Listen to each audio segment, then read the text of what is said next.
हाँ जी, ये एक ज्योमेट्री प्रॉब्लम है। इस given A B C triangle में आपको इस फिगर में एक्स की वैल्यू फाइंड आउट करनी है। तो इसमें ये 10 डिग्री, 70 डिग्री, 20 डिग्री, 60 डिग्री ये गिवन है। तो सिंपल ट्राइंगल की प्रॉपर्टी से अपन ये आपके पास 40 डिग्री और ये 30 डिग्री में मिल जाएगा, क्योंकि ट्राइंगल त्रिभुज में तीनों अंतःकोणों का योग है वो 180 होता है। इधर देखो आप, ये 10 और 70 80 हो गया, ये भी 80 है। तो ये कोण दोनों कोण बराबर है, तो इसका मतलब त्रिभुज ए बी सी एक समद्विबाहु त्रिभुज है। ठीक है, तो सी ए और सी बी बराबर हो जाएगी। हाँ, तो ये सी पर कोण कितना हो जाएगा, ये 80 है, ये 80 है, तो सी पर कोण 20 डिग्री हो जाएगा। अब आगे देखो क्या करते हैं। हाँ, तो ये कोण निकालने के लिए अपन क्या किया, एक्स की वैल्यू फाइंड आउट, डी से एक लाइन खींची डी एफ, जो ए बी के पैरेलल है, ए बी के पैरेलल है।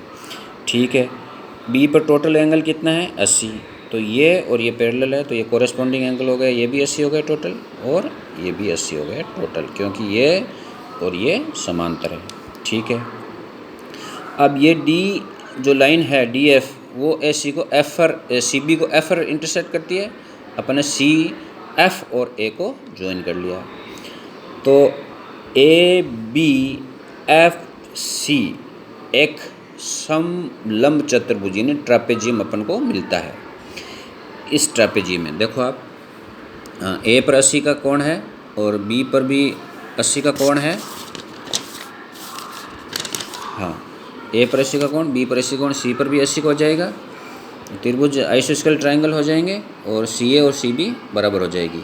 अब अपन ने ड्रा की, आपने एक लाइन की जो डी से डी एफ इस पैरेलल टू ए बी, और अपन ने इसको ज्वाइन, ये इसको और इसको मिला दिया एफ को, ये 80 हो गया, ये 80 हो गया। अब देखो ट्रापेजियम में डी ए और एफ बी भी बराबर है, क्यों, क्योंकि D F is parallel to A B, और बीपीटी बेसिक प्रोपोर्शनल थ्योरम आधारभूत अनुपातिक प्रमेय यानी थेल्स थ्योरम से बिंदु डी से ए बी के पैरेलल एक लाइन खींचते हैं, तो ये समान रेशियो में डिवाइड करती है, किसको, सी ए और सी बी को। लेकिन सी ए और सी बी इक्वल है, तो इसका मतलब डी ए और एफ बी भी इक्वल होगी। D A is equal to F B, D A is equal to F B. ठीक है, अब ट्रापेजियम की प्रॉपर्टी से आप देखो, जब ये और ये इक्वल है तो इसकी डायगोनल भी इक्वल है, और कॉन्ग्रुएंट प्रॉपर्टी और ट्राइंगल की प्रॉपर्टी और बीपीटी और ट्रापेजियम सब को यूज़ में लेते हुए अपन जो ये मिलता है, ये 60 डिग्री, ये 60 डिग्री, ये 60, ये 60, तो ये भी 60 हो गया। ये ट्रापेजियम, ये ट्राइंगल एक इक्विलेटरल ट्राइंगल हो गया। ये पूरा कोण और ये पूरा कोण बराबर है, लेकिन ये इतना 10 है, तो ये भी 10 हो जाएगा। ठीक है, हाँ, ये आपको बता दिया, ये इसके समांतर है, तो कोरेस्पॉन्डिंग एंगल से ये पूरा कोण इस पूरे कोण के बराबर, ये पूरा कोण इस पूरे कोण के बराबर, ये पूरा कोण 80 है, तो ये भी 80 हो गया, ये भी 80 हो गया। ठीक है, आगे देखो। अब अपन ने क्या किया, सी और पी को मिलाया। अब सी पी को मिलाया, तो ये सी पी इस जो क्वाड्रिलेटरल है सी डी पी एफ, इस क्वाड्रिलेटरल को दो सर्वांग सम त्रिभुजों में डिवाइड करता है, टू कॉन्ग्रुएंट ट्राइंगल में डिवाइड करता है, कॉन्ग्रुएंट में, यानी ये ट्राइंगल कॉन्ग्रुएंट है। ठीक है, और एक ट्राइंगल डी पी एफ में ये साइड और ये साइड इक्वल है, ये 60 डिग्री, ये 60 डिग्री है, तो ये अपना आप 60 हो जाएंगे, तो ये इक्विलेटरल ट्राइंगल हो गया। तो इसकी तीनों साइड हैं, ये तीनों साइड इक्वल हो गई। अब अपन क्या करेंगे, सी ई और ए पी को इक्वल शो करेंगे। कैसे करेंगे इक्वल शो, एक ट्राइंगल लेंगे सी पी ए, ये ट्राइंगल लिया, कौन सा लिया, सी पी ए, ये ले लिया triangle C P A, C P A. दूसरा अपन ने ट्राइंगल लिया सी ई और ए, दूसरा ट्राइंगल लिया अपन ने सी ई और ए, सी ई ए। ठीक है, दो ट्राइंगल ले लिए। अब इस ट्राइंगल में देखो ये जो कोण है सी पी ए में, ये कोण कितना का है 10 डिग्री का। ये कोण कितना का है टोटल, ये 150 का। ये कोण कितना का सी पी ए में, ये टोटल कितना का कोण है 20 डिग्री का। हाँ, इसी प्रकार दूसरा ट्राइंगल है सी ई ए, सी ई ए, ये ले लिया अपन ने सी ई ए। अब देखो सी ई में ये कोण कितने का है 20 डिग्री का। ई पे कितने का, ये 30 है, तो ये कितने का हो गया 150 का हो गया। और ये ए पे कितने का है 10 का, तो ये रहा 20, 150 और 10। अब दोनों ट्राइंगलों को एक साथ देखो, सी पी ए और सी ई ए में ये 10 डिग्री, तो अपने पे पास भी ये रहा 10 डिग्री। ये 20 डिग्री, इसमें भी 20 डिग्री। ये 150, ये भी 150। अब देखो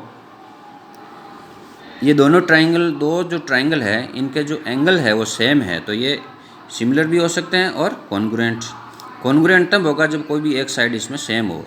तो सी ए इज इक्वल टू सी ए, क्योंकि ये कॉमन साइड है, तो इसका मतलब ये दोनों ट्राइंगल कॉन्ग्रुएंट हो गए। लेकिन कॉन्ग्रुएंट कैसे हुआ, सी पी ए ये 10 डिग्री का है, तो इसमें 10 डिग्री का कौन है ए, तो सी के ऊपर ए आएगा। हाँ, पी ये 150, इसमें 150 कहाँ है ई पे, तो पी के ऊपर ई आएगा। ये पी है, ये ए है, ई आ गया।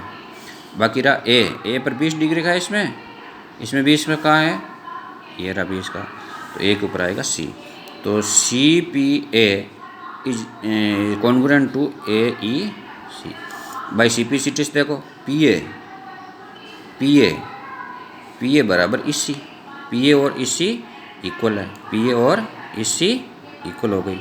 तो अब इसमें इधर आओ, देखो आप पी ए और इसी कहाँ है, ये पी ए और ये इसी, ये 3 लाइनें की हुई है, इसमें भी 3 लाइन है, यानी ये पी ए और ये इसी इक्वल है। लेकिन ये ट्राइंगल देखो आप ए एफ सी, ये ट्राइंगल देखो सी पर कितने का कोण है 20 का। ये एफ को ए से मिलो, कितने का कोण है, ये 10 और 10 20 का, ये भी 20 का कोण है, ये भी 20 का कोण है। तो ये कैसा हुआ, आइसोस्केल ट्राइंगल है। E F C F A आइसोस्केल ट्राइंगल है, तो इसके सामने वाली भुजा और इसके सामने वाली भुजा बराबर होगी, यानी सी एफ बराबर ए एफ, सी एफ और ए एफ बराबर है, सी एफ और ए एफ बराबर है। क्यों, क्योंकि ये आइसोस्केल ट्राइंगल है। ठीक है, हाँ, और भी अपने पास क्या है, सी एफ और ए एफ बराबर है, सी एफ बराबर ए एफ, और एक अभी अपन ने क्या निकाला था, पी ए इजकल टू इसी, यानी पी ए और इसी बराबर है। ये पूरी लाइन बराबर है। इस पूरी लाइन में ये और ये बराबर लाइन चली जाएगी, तो पीछे रहेगी पी एफ और ई एफ, तो इसका मतलब पी एफ और ई एफ भी बराबर होंगे। पी एफ और ई एफ बराबर है पी एफ, लेकिन पी एफ में पी एफ पी डी और डी एफ ये सेम है, तो ई एफ और एफ डी सेम हुई, ई एफ और एफ डी सेम हुई, यानी डी ये लाइन और ये लाइन बराबर है। इसका मतलब ये समद्विबाहु त्रिभुज हो गया, तो ये कोण और ये कोण बराबर होगा। ये कोण कितना है x प्लस 30, तो ये भी कितना होगा x प्लस 30। अब त्रिभुज ले लो, ये डी एफ ई, त्रिभुज डी एफ ई में ये x प्लस 30 है, ये भी x प्लस 30 है, तो x plus 30 plus x plus 30 plus 80 बराबर 180। तो x plus 30 plus x plus 30 को ये 2 से गुणा कर दिया, प्लस 80 इजकल टू 180। तो 180 में से 80 गए 100, 100 में 2 का भाग दिया 50, 50 में से 30 गए 20, तो x इजकल टू 20 डिग्री। तो इसमें जो x की वैल्यू है वो 20 डिग्री आएगी। ओके।